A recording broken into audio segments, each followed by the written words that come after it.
I've never faced anything like this. Let them come.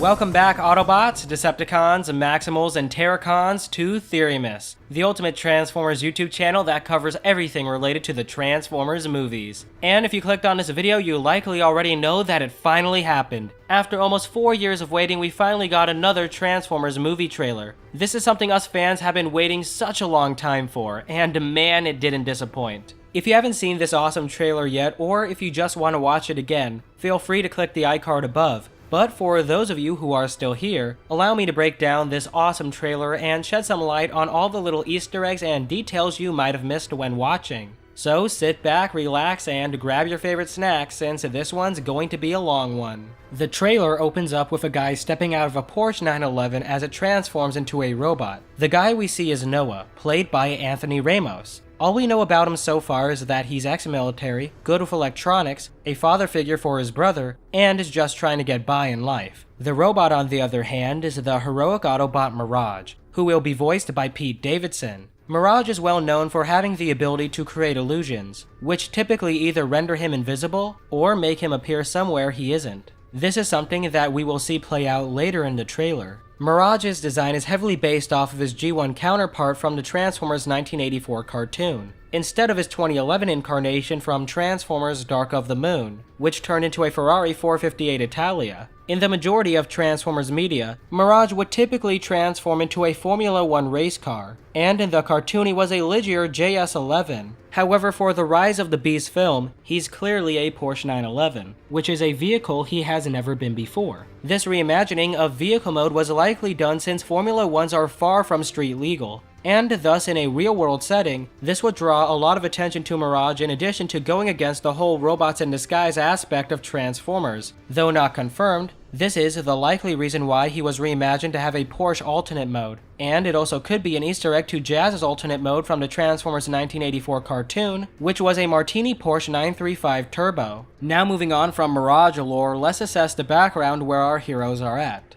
As we can see, the place looks abandoned. On the left, we can see all these aircraft parts that have clearly been sitting for some time, in addition to another abandoned vehicle. We can also see this rusty structure that goes further back into town, and in addition to all of this, we can see foliage slowly taking over this part of town. Whatever this place is, it's clearly not visited much if at all, which can explain why Mirage would transform in the middle of broad daylight, since he knew that nobody would be in this area. Now, something that is unclear to us at the moment is why Noah and Mirage are here. Personally, I don't think the duo is about to square off against a Decepticon, since the two don't look scared and are not on the defensive. Furthermore, Mirage is letting Noah walk in front of him, and if there was a present danger, no Autobot would let any human walk in front of them, and instead would do their best to protect their ally. As for what's going on here, I think the two are either meeting someone, or more likely are going to this location to collect and/or find something. This is evident since the two are walking in this direction with no hesitation. Furthermore, Noah made sure to bring a bag along with him on this trip. This can mean one of two things. Something important is in that bag that he will use later, or he's bringing the bag along to store something. Now, another thing that I want to cover is a cool detail that I noticed. That being when Mirage transforms, he makes sure to have his driver's seat stick out in order to safely and swiftly let Noah out, which I think is awesome. Now, the last thing to cover in this scene is that it opens up with the song Juicy by Biggie Smalls. This song is significant since it's telling the audience something. That something being that Beast Wars is back, baby. And if you didn't know that, well, now you know. As for those who might not know what Beast Wars is, Beast Wars was a Transformers cartoon that aired from 1996 to 1999. Instead of the Autobots and Decepticons, it was now the heroic Maximals who transformed into animals and the evil Predacons who transformed into reptiles and insects. Now, for the past 6 live-action Transformers films, no Beast Wars characters made their on-screen debut. However, now Transformers Rise of the Beast changes that precedent by having the Beast Wars cast finally make their first live-action appearance. So if you didn't know that, now you know. The next part of the trailer has several title cards. Under these cards, we can see footage of what appears to be New York and shots of a jungle. New York is important since the story of the film is set in Brooklyn, and the jungle is important since it ties into Beast Wars. And when you put all the title cards together, they say, "For millions of years our world has transformed, but something else has awakened." As for what this is referring to is unclear, but my best guess would be that it has something to do with the Maximals, since in the next shot, we see a giant robotic ape jump down and bang his chest at two humans. This ape is Optimus Primal, the heroic leader of the Maximals, and in the film he's going to be voiced by Ron Perlman. As for the humans, the guy on the left that we see here is Noah, and the gal on the right is Elena, who is played by Dominique Fishback. All we know about her so far is that she is a researcher of artifacts, works at a museum, and that her boss keeps stealing her thunder. Now, in this shot, if you look closely, we can see that Noah has this glove on that slightly transforms when he points it at Primal. And thanks to some handy-dandy set photos, we can see this glove in better detail. Now, at this point in time, it's unknown where this glove came from. We do know that Noah is good with electronics, so he could have made this glove on his own. However, this glove could be of Cybertronian origin, since we do know that the Autobot inventor Wheeljack appears in this film. Though we don't know the glove's exact origin just yet and exactly what it does, it's only a matter of time until we do. Now, in the next shot, we can see the Autobot leader Optimus Prime telling Optimus Primal to stand down. In response to this, Primal tells Optimus that, "I'm not the one to fear, Prime. There is a darkness coming." In response to this, Prime lowers his gun and retracts his battle mask. Now, there's a lot to unpack here, so let's start with Optimus telling Primal to stand down. The first thing to note here is that Optimus is being voiced by the living legend Peter Cullen, who has voiced him for the past 6 films and is the original voice actor for the character. Now, another thing to make note of is Prime's updated design. Starting out with his gun, this is a weapon that we never saw him use before, and it has some resemblance to Dropkick's gun from the 2018 Bumblebee movie. This begs the question of why Prime doesn't have his trusty Ion Blaster, which was the weapon that he used in the Bumblebee movie. And well, a possible explanation for this is that he lost it when he was attacked by the Decepticons. As we know in the Bumblebee movie, he dropped a gun when Ravage attacked him, and it's later seen right here when the Decepticons charge at Prime. At this point in time, we don't know how Prime got out of that fight, since that was all we got to see of it. However, I believe that he lost his Ion Blaster in that battle, explaining why he doesn't have it in Rise of the Beasts. Since we're still on the topic of Optimus, let's compare this design to his 2018 one. Some of the major changes to his design is the addition of this sun visor, the silver panels on his shoulders, the shorter smokestacks, and this pretty sick Autobot logo that's on his chest,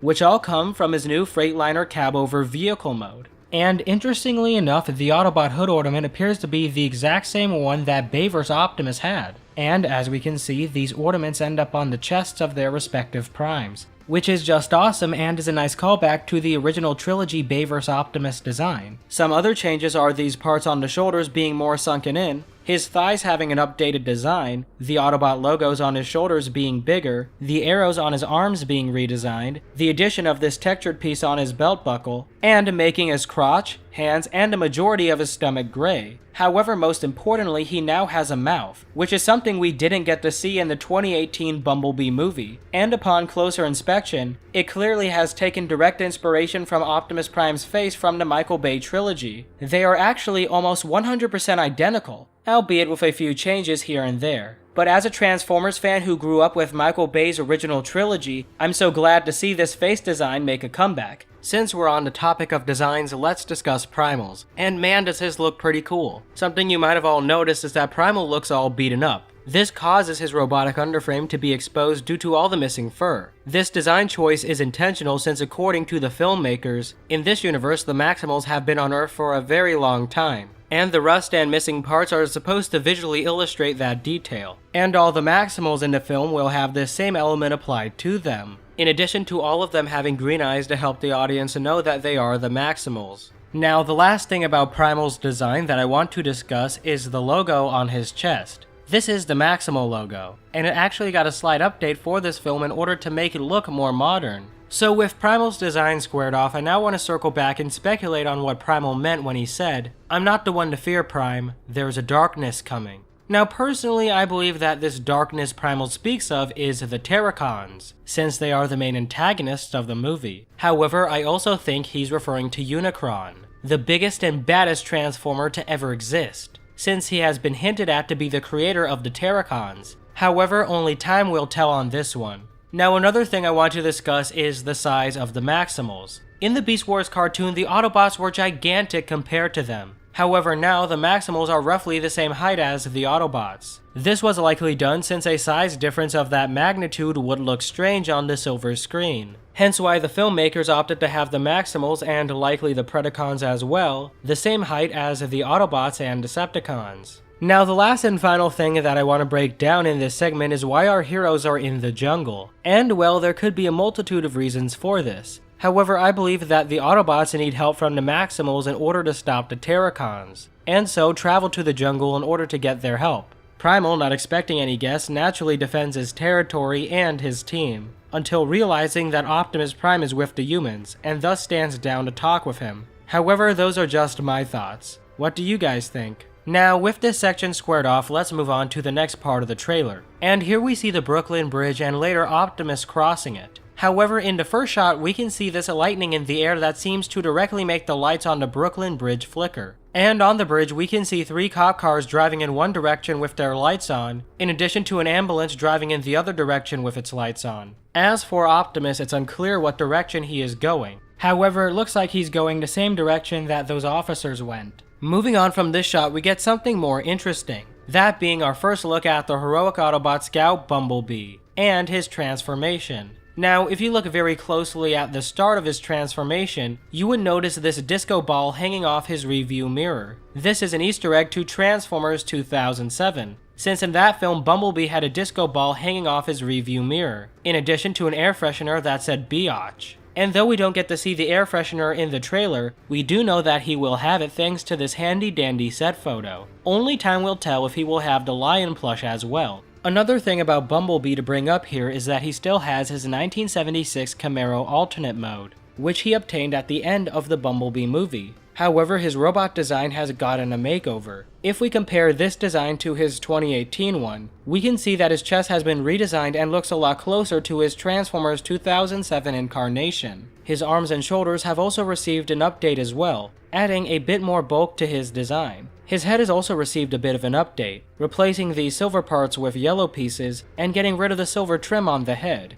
Bumblebee is now sporting the same door wing design that he had in the Michael Bay films, in addition to that one shot of the Bumblebee movie. Lastly, his legs appear to be redesigned as well, and thanks to this piece of control art, we can see the full extent of this upgrade. His legs are now a lot more angular instead of being rounded off, and now his back tires are on the side of his legs instead of being inside of them. Now, something I would like to bring up about Bumblebee is his head design. As you can see, he's missing some yellow parts on his head. That is because the shot cuts off before he can complete his transformation. Furthermore, if we look at the control art, we can see that his head is fully transformed. And this is most likely how it's going to appear in the film. Now, a question you may have is why Bumblebee's design looks different in this film compared to how it looked like at the end of the Bumblebee movie, if both designs use the same Camaro as a base. And well, the reason for this is because the design that we saw at the end of the Bumblebee movie is the exact same design as the Volkswagen one. However, it had a modified chest, thighs, tires, and wings to resemble the parts you would see on the 1976 Camaro. At the time, there was no reason to make a completely brand new design for Bee if he was only going to appear like this for 19 seconds. However, knowing that Bumblebee will have a prominent role in this film, the filmmakers most likely wanted to update his design so it better matched his vehicle mode. Now, the last thing in this shot that I want to cover is where exactly Bumblebee is at.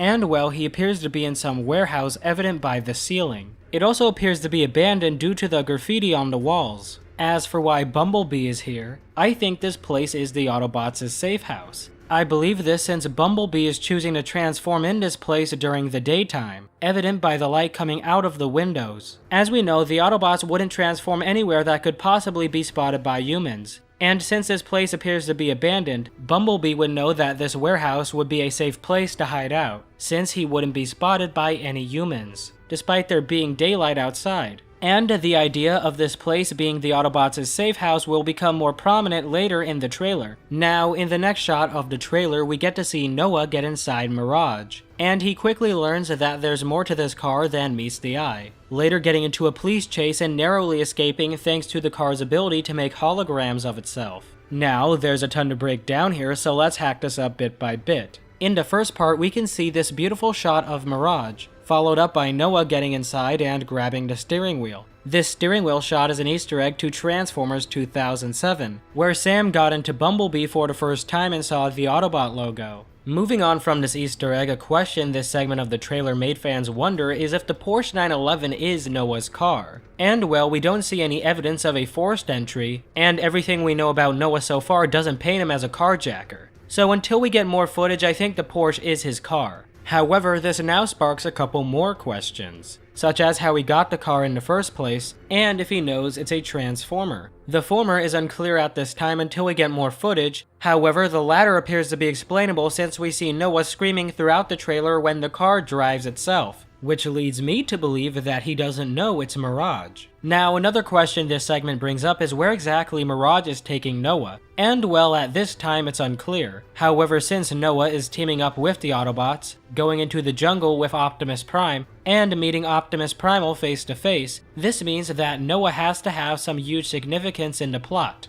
Only time will tell what this significance will end up being. Now, another thing that's cool in this segment is Mirage's abilities. The first of which is when the police conduct a pit maneuver on him. Mirage is able to use his ability of transformation to put himself in the right direction. And I find it cool that the filmmakers are now utilizing the Transformers' ability of transformation to do a lot more than just transforming. We saw a lot of this in the 2018 Bumblebee movie when Bumblebee had to escape the cop, and when he had to fit through the door. Now, another sick ability Mirage uses in the trailer is the power to create holograms of himself, which he uses to successfully escape the cops. And I absolutely love this since in many of his incarnations he had this ability, and now seeing it be used on the big screen is just awesome. Lastly, in this segment, we can see that Mirage is driving Noah into Brooklyn, evident by the Welcome to Brooklyn sign that we see before the cop crashes into it. So wherever Mirage is taking Noah, it has to be in Brooklyn. Moving on from this segment, the next shot of the trailer shows Bumblebee with an upgraded off-road vehicle mode.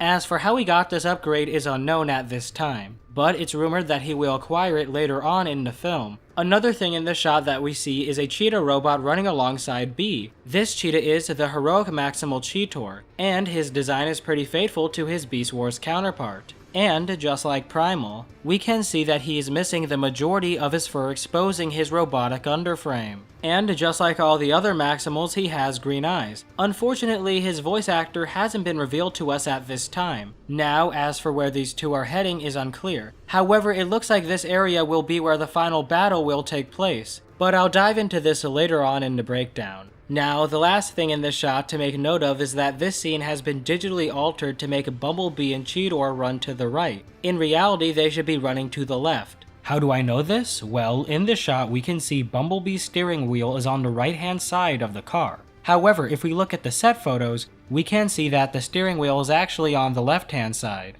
As for why the editors digitally flipped this clip is unknown. From here we move on to the shot of a bird breathing fire preventing this Transformer from crossing the bridge. As for who this Transformer is, based on the red and blue color scheme, we can tell that it's Optimus Prime. As for the metallic bird, on the other hand, that is the heroic Maximal Airazor, and she will be voiced by Michelle Yeoh. As we can see, her design is pretty faithful to her Beast Wars counterpart. And just like the other Maximals we have seen so far, we can see that she is missing the majority of her fur, exposing her robotic underframe, with her only having fur on her head, which is something that's strangely not present on any of her upcoming toys thus far. And just like the other Maximals, she also has green eyes. Now, something interesting about Airazor is that she has the ability to breathe fire, which is an ability she has never possessed before. Now, some questions this clip brings up is why Airazor is destroying this bridge that Prime is about to cross, in addition to why Prime is trying to cross it in the first place. And unfortunately, at this time, we don't have enough information just yet to come to a solid conclusion. Now, the next shot of the trailer has a lot going down, so let's break this down piece by piece. First off, we have Mirage dodging a boulder while being chased by a modified Nissan R33 GTR. This GTR is going to be the evil Terracon Nightbird. and she will be voiced by Michaela J. Rodriguez. Now, in all Transformers media so far, Nightbird has been depicted as a skilled ninja warrior, with her origin typically being that she was built by humans and was turned evil by the Decepticons, or that she wasn't built by the humans and was just a mercenary who took no sides in the Cybertronian Civil War, similar to Lockdown. And it appears that the film will be using her mercenary origin. Now, another big thing that we see in this shot is two characters falling down a hill. We can easily identify the first one as Optimus Prime. However, we see this brown one falling down the hill as well. This guy is Scourge, the sinister leader of the Terracons, and he will be voiced by Peter Dinklage. Now, the reason why we know this is Scourge is because he will be transforming into the Mad Max-inspired Peterbilt 359. And as we can see, that truck is all rusty, just like the armor we see here. Furthermore, we can see that he has orange eyes, which lines up with his appearance later in the trailer. So with all that said, this character has to be Scourge. And if you guys haven't noticed it already, for a brief second we can see him holding a gun in his left hand. Now, the last thing in this section that I want to point out is this rock that Mirage dodges. As we can see in this shot, shortly after the rock lands, Optimus takes a shot at it. Now, you could say that he was trying to hit Scourge and missed. However, I believe that he is firing at whoever threw that rock. Now, the reason why I believe the rock was thrown was because when Optimus falls, we don't see any rocks come down with him. The same case goes for Scourge. And when Optimus takes that shot, it's way too low to even hit Scourge. But it would definitely hit someone at ground level, which is likely where the rock came from. Now, the last thing in this scene that I want to break down is Optimus's gun. As we can see in the opening, Optimus's gun came out of his left arm. However, in this shot it comes out of his right, which means that Optimus can potentially dual wield just like he did in Transformers Revenge of the Fallen. Now, moving on to the next part of the trailer, we can see a tow truck shooting a missile at a Transformer riding on a Volkswagen van. This GMC C70 tow truck is the evil Terracon Battletrap, and he will be voiced by David Sobolov, who has voiced several other Transformers in the past, most notably Death Charge from Beast Wars, Shockwave from Transformers Prime, and Blitzwing from the Transformers Bumblebee movie. Now, this incarnation of Battletrap seems to be completely different from his G1 counterpart, since he was originally a Decepticon Duocon that had two separate vehicles for his alternate mode. However, now he's a Terracon who turns into a tow truck. As for who he's shooting at, the red and white character is the heroic Autobot RC, and she will be voiced by Liza Koshy. The Volkswagen van, on the other hand, is the Autobot inventor Wheeljack, and he will be voiced by Cristo Fernandez. Now, something to take note of is RC's new design, and if we compare it to her 2018 one, it appears that she has a completely different CGI model. From the legs to the torso to the arms, everything has been revamped. If we take a look at her head, she now has this new visor, which is actually an Easter egg to her Generation 1 counterpart that starred in the 1986 Transformers animated movie. Furthermore, her face looks a lot more humanoid, possibly to make it look more like her 1986 counterpart. She now sports an Autobot logo on her head and no longer has her radio antenna. Overall, I dig this new design for her, and I like how her head kinda looks like a biker helmet. This was likely intentional since she transforms into a Ducati 916 motorcycle, which is actually an Easter egg to the RC that appeared in Transformers Revenge of the Fallen, since that incarnation of the character turned into a Ducati 848 motorcycle. Now, another cool thing about RC is that she uses her motorcycle tires to drive over the road. Now, why is this significant, you may ask? Well, in other shots of the trailer, we see those same tires situated on her back. Just like Mirage, she is utilizing her ability of transformation in a different way, which I find awesome. Now, the last thing about RC that I want to mention is her brand new weapon. If you look closely at it, it looks a lot like the blasters that her Transformers Prime incarnation had, which is just awesome since Transformers Prime is one of the best Transformers shows. So seeing the filmmakers take inspiration from it once again is just incredible.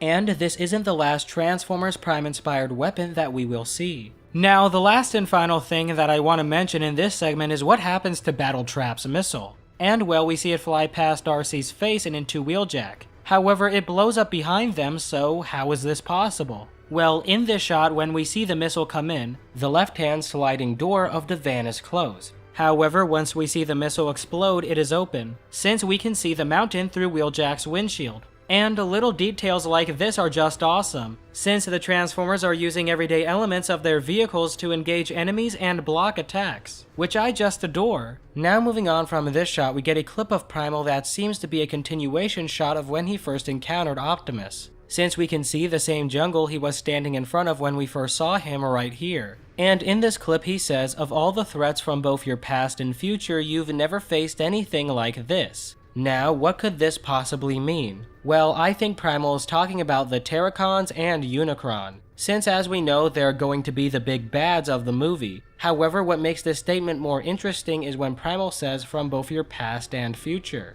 Now, this part about the future is intriguing since according to Beast Wars lore, the Maximals are the descendants of the Autobots from the far future. This leads me to believe that in some way, shape, or form, time travel has to be involved in this movie, and only time will tell how that will be tackled. Moving on from this, in the next shot we get a clear look at Scourge. And here we can see that he has beaten Optimus with him about to deliver a killing blow. However, Bumblebee stops this by jumping in to save the day, but gets stabbed instead. After this, we see Scourge holding Bumblebee while charging up some type of weapon, which he uses on Bumblebee in the next shot that causes a massive energy wave. Now, there's a lot going on here, so let's piece this together bit by bit. First off, when Bumblebee is charging Scourge, it appears that he's holding some type of axe weapon, and we can see this weapon again very briefly when Bumblebee gets impaled. Speaking of Bumblebee getting impaled, we can see that Green Energon comes out. This is important since it sets a precedent that Green Energon will be the color of Energon going forward for this continuity. It was hinted at in the Bumblebee movie when B stuck his finger in an electric socket, but seeing it here confirms it.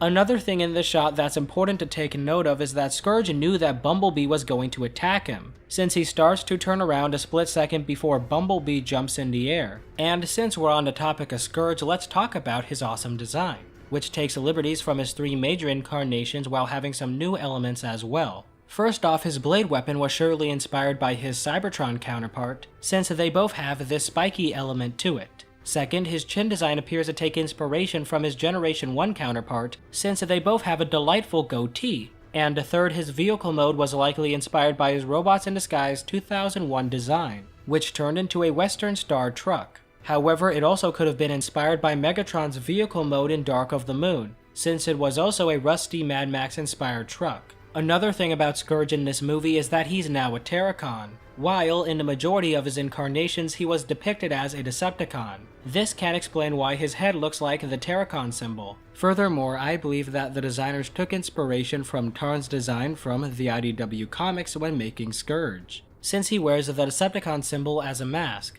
and the Terracon symbol looks like a mask on Scourge. A lot of fans have pointed out that this symbol looks like the face of Unicron, and if the rumors are true, this means that Scourge and the other Terracons will be created by the Chaos Bringer himself. And this concept is not far-fetched since Scourge was created by Unicron in the Transformers 1986 movie. However, it's only a matter of time until we know the answer. Now, another thing that I want to point out is that it looks like Bumblebee's battle mask has been slightly updated. This is most apparent with those parts on the side, but I cannot confirm this until we get a closer look at it. Now, the last thing I want to point out in this shot is that we can see Scourge turning his hand, almost like he's charging it up for something. And well, in the next shot we can see that he shot something out of his hand at Bumblebee, causing a huge energy blast. And based upon the radiation that goes over the building in the background, it seems to be some sort of electricity weapon. After the blast, we can see Bumblebee partially go limp in addition to Battletrap shielding his eyes from the blast. Now, this whole sequence begs the question of where exactly the other Autobots are, in addition to where this place is. And well, due to all this damage around the area, we can infer that some intense battle happened here, which leads me to believe that the other Autobots had to be involved in some form. Now, you would think that 5 Autobots would be able to stop 2 Terracons. However, if Scourge was able to beat Optimus, then he could surely beat the rest of the bots, especially with the help of Battletrap. Only time will tell how this scene will play out. As for the other question of what this place is, thanks to some set photos, we know that this is supposed to be a museum of sorts. And as we know, one of the main characters, Elena, works at a museum, so this place must have some significance to the plot. Another thing we can see is that this museum is in Brooklyn, evident by the Brooklyn Bridge in the background. Now, the last thing I want to address is the elephant in the room, that being if Bumblebee is going to die. And well, there have been rumors that he will be killed off and later resurrected, which is basically the same thing that happened in the Bumblebee movie, so I hope this isn't the case. However, we do know for a fact that this isn't the end for Bumblebee, since he does acquire an upgraded vehicle mode at some point later in the film. And as we know that vehicle mode has black side mirrors and off-road tires with black rims, parts that Bumblebee doesn't have here. Furthermore, Bumblebee gets stabbed in Brooklyn. We know this since we see the Brooklyn Bridge in the background. However, earlier in the trailer, we see Bee in what looks like Peru with Cheetor. So, based upon all this, Bumblebee will in fact survive this encounter with the Terracon leader. As for how he escapes with his life is unclear to us at this time. Hey guys, Editor Jason here. So, while editing, I noticed something really strange about Bumblebee's side mirrors. In this shot, we know he doesn't have his off-road upgrade yet and is still just a regular 1976 Camaro. However, he shouldn't have this side mirror design, since when we first saw him, he only had the one mirror design, which matches up with the prop car. I'm not sure how we got the second mirror and why they have a completely different design, but I guess we will know when the film comes out. Now moving on to the next shot of the trailer, we can see the Autobots on top of a mountain in Peru, and here we can see how clean the back designs for the Autobots are. Optimus Prime is the most interesting to me since he's roughly the exact same as the Bumblebee movie design, with a handful of minor changes here and there. The reason why I thought it would look drastically different is because on October 4th, we saw a piece of control art for Optimus Prime that depicted him with the gas tanks on his back, similarly to how they were positioned on his original trilogy design. Now, the most exciting thing to talk about in this shot, which I deliberately saved for last, is Wheeljack's design. And unfortunately, this is the best look that we have, since we didn't get a frontal shot of him in this trailer. However, for what we can see, his design is really cool. The only thing that concerns me is that his head doesn't seem to have his signature light-up ears, despite him having them in the 2018 Bumblebee movie. And with his head appearing to be rounded off, it reminds me a lot of his Dark of the Moon incarnation where he was based off of Albert Einstein. At this point, we just have to wait for a frontal shot to know if he will have the ears or not. Hey guys, Editor Jason here. So we actually do now have an image of his face due to some leaked toy images, and well, unfortunately he doesn't have his ears, and now instead has these nerdy glasses in addition to a mouth. I'm not the biggest fan of this face design, however the rest of the body looks alright. But let me know how you guys feel about it in the comments below. Now, the last thing in this shot that I want to bring up is that Bumblebee is clearly missing. Now, he could be off screen, or alternatively, he might be dead when this scene takes place. Unfortunately, at this point in time, it's unclear where our favorite yellow Autobot is at. Moving on to the next shot, we see this parade. And here we can see two pretty interesting things, those being these two floats. And thanks to some handy dandy set photos, we can get a better look at them. This one in the back is a cheetah with wings, and the front one is a rhinoceros. Now, what could this possibly mean? Well, as we know, in this trailer we saw Cheetor, who is a cheetah, and Airazor, who is a bird. I believe that this float symbolizes them in some way. Furthermore, the other float we see is of a rhino. And in the next shot we get a clip of the heroic Maximal Rhinox, and he will be voiced by David Sobolov. So clearly these floats must have some connection to the Maximals. This is further evident since we know the Maximals are hiding out in Peru, and this parade is taking place there. And as we know, the Maximals have been on Earth for a very long time. So maybe the townsfolk know about the legend of these heroic beasts and are celebrating them with this parade. Now, in the next shot, we get our first look at Rhinox, and he looks pretty dang close to how he did in the cartoon. And just like the other Maximals, we can see that his body has been weathered, evident by all this rust on him. And just like the rest of the crew, he has green eyes. Another thing to note about Rhinox is when he roars, he has what looks like to be fire in his mouth. And as we know, Airazor was able to breathe fire, so this might mean that all the Maximals have the ability to breathe fire while in their animal modes, which is pretty sick. Another thing to point out here is that he appears to be alone in these ruins and he's yelling at something. Based upon this, I think a fight is about to go down, since someone or something is getting too close to these ruins that Rhinox is trying to protect. As for who's going to be the aggressor is yet to be seen. Now, in this next shot, we get this awesome transformation sequence for Optimus, inspired by how he transformed in the G1 cartoon. However, what is more interesting is the place where Optimus is at.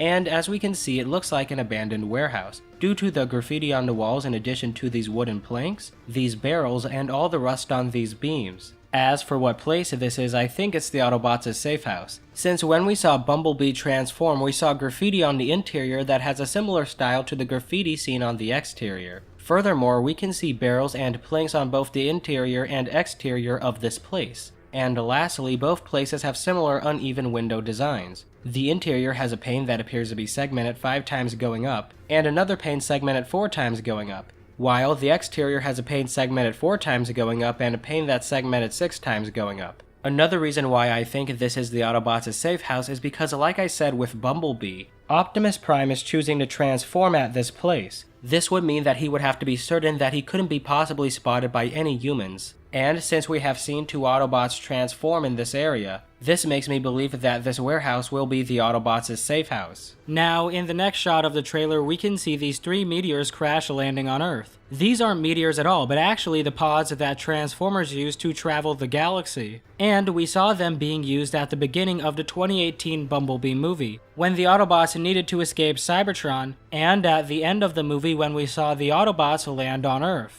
As for who are in these pods, I believe the Terracons are, since their team only has 3 members, which matches up with the 3 pods we see here. We can also see that they are landing in a river in what appears to be somewhere in Brooklyn. Moving on to the next shot, we can see Optimus Prime raise his weapon and prepare to shoot at something while closing his battle mask. Now, if we look closely at this shot, we can see that Optimus says something, but we get no audio for it. It looks like he's saying stop, but we won't know until we get more footage. Another thing to point out here is where Optimus is at. Based upon the landscape, it appears to be somewhere in Peru. Another thing in the background to point out is this snowy mountain with clouds over it. This landscape appears to match up with the mountains and clouds seen behind Cheetor and Bumblebee, which means that these 2 shots take place in the same general area. Now, after this shot, it cuts to black and we hear Optimus say, Let them come. He says this in response to Primal when he told Prime, of all the threats from both your past and future, you've never faced anything like this. As I speculated earlier, I believe that Primal is talking about the Terracons and Unicron.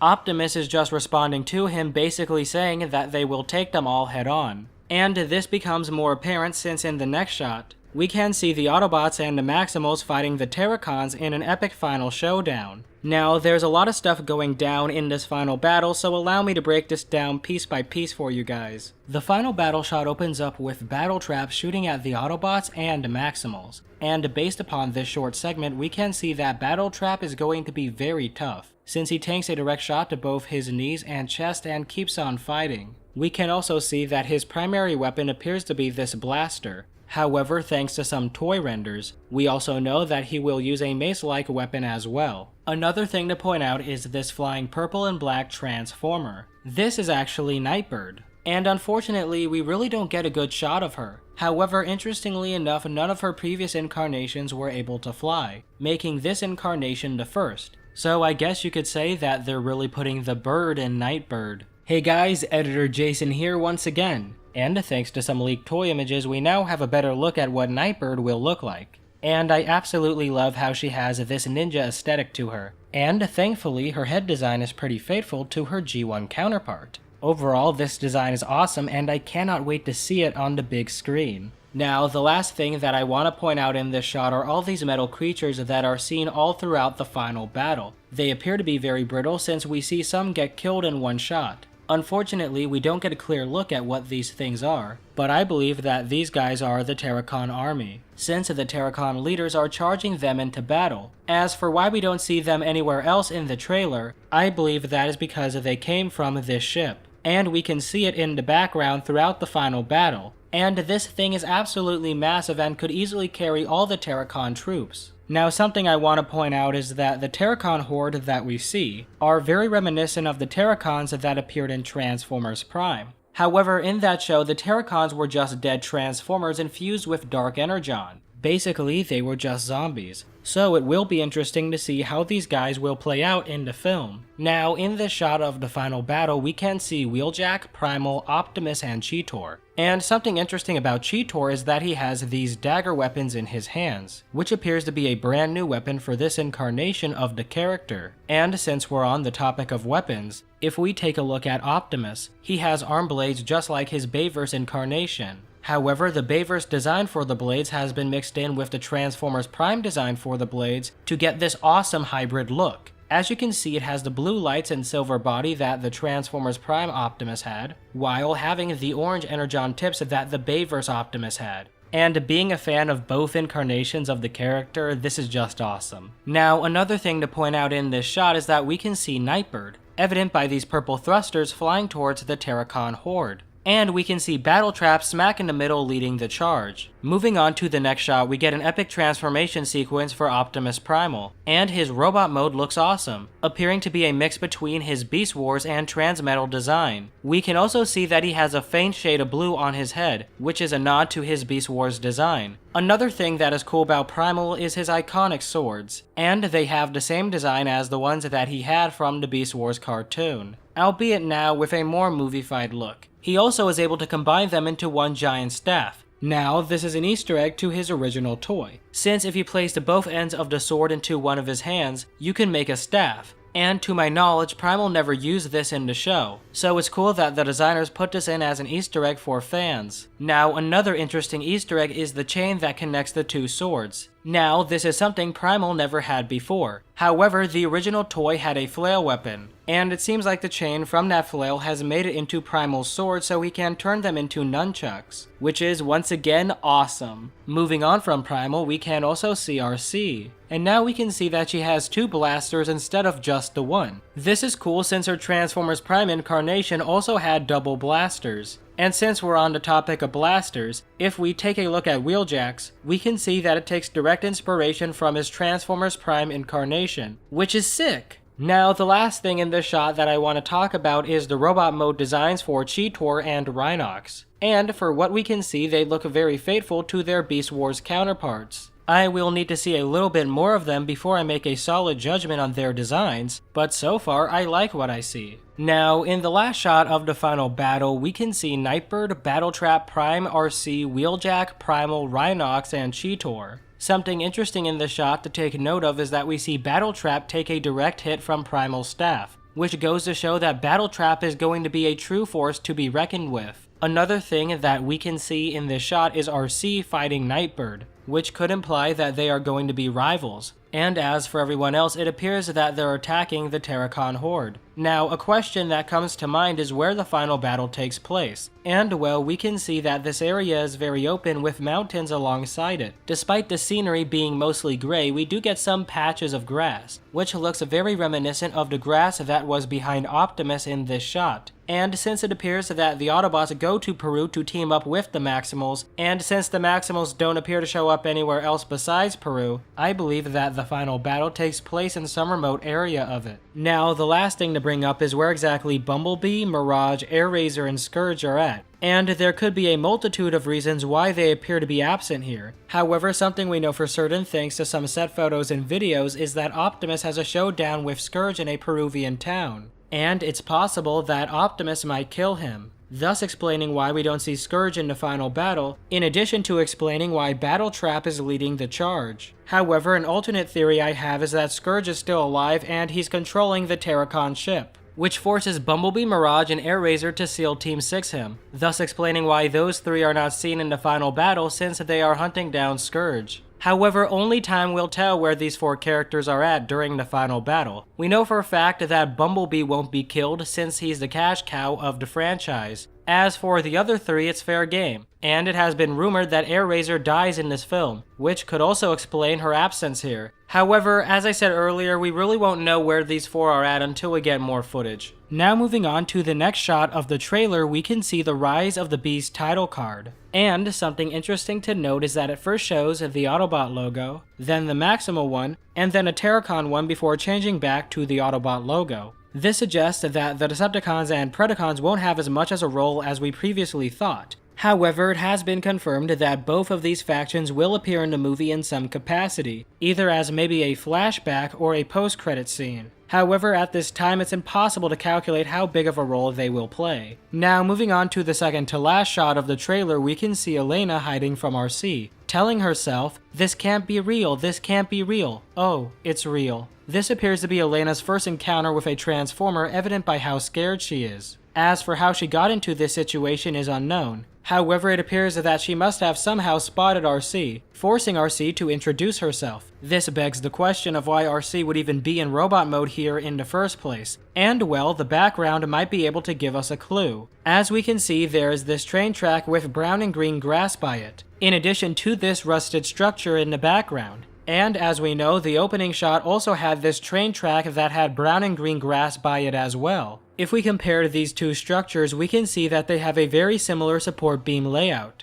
which leads me to believe that the area where Elena meets RC and the area where Mirage and Noah were at are in fact in the same location. Whatever this place is, it clearly has something significant to do with the plot if two Cybertronians are walking around. Now, the last and final shot of the trailer is just a slightly extended shot of the opening scene, and here we get to see Mirage's face a bit more clearly, and from what we can tell it's pretty faithful to his design from the G1 cartoon. Now, another thing that I want to break down is this film's tagline, that being power is primal. As for what this means, I think it's a nod to the Beast Wars cast that will appear in this film, since without their power, the Autobots wouldn't stand a chance against the Terracons. Now, the last and final thing that I want to talk about is where this film falls in the Transformers timeline. And well, this film is a direct sequel to the 2018 Bumblebee movie. Despite what others say, this film and the 2018 Bumblebee movie have zero connection to the Michael Bay Transformers films, since those 5 films are in their own separate continuity, and the Bumblebee movie was a reboot of the Transformers film franchise. Overall, I'm really hyped for this film since it references so much past Transformers media, and unlike some of the other films that primarily focused on the humans more than the Transformers, I think this film will be majority Transformers focused, which is something us Transformers fans wanted for years and only got a taste of 4 years ago with the Bumblebee movie. Hopefully, this is the direction they continue to take this franchise for years to come,